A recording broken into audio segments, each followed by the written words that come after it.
136, first stage ignition to missile. The United States is changing its plans on how to prepare for and react to nuclear threats.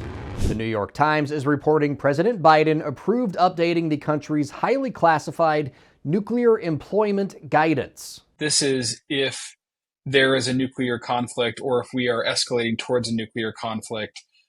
What is the sort of the doctrine and then the procedure that follows the doctrine, or the options that the president gets in terms of responding to the situation. Tyler White is the director of the National Security Program at the University of Nebraska. I think the thing about this update is it makes a lot of sense, and it shouldn't be that controversial because the world is fundamentally changing.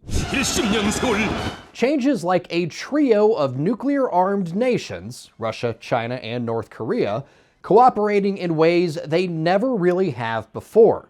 White says China and Russia aren't traditional allies, neither are Russia and North Korea. But then the war in Ukraine happened, which ultimately forced Russia to seek help from China and North Korea to keep its war machine going. At the same time, Chinese aggression in the Indo-Pacific is only increasing, as are China's stockpiles of nuclear weapons. Right now, China has about 500 nuclear warheads, and that number could double by 2030. These three countries have found reasons to collaborate with one another, and they've been doing joint military exercises.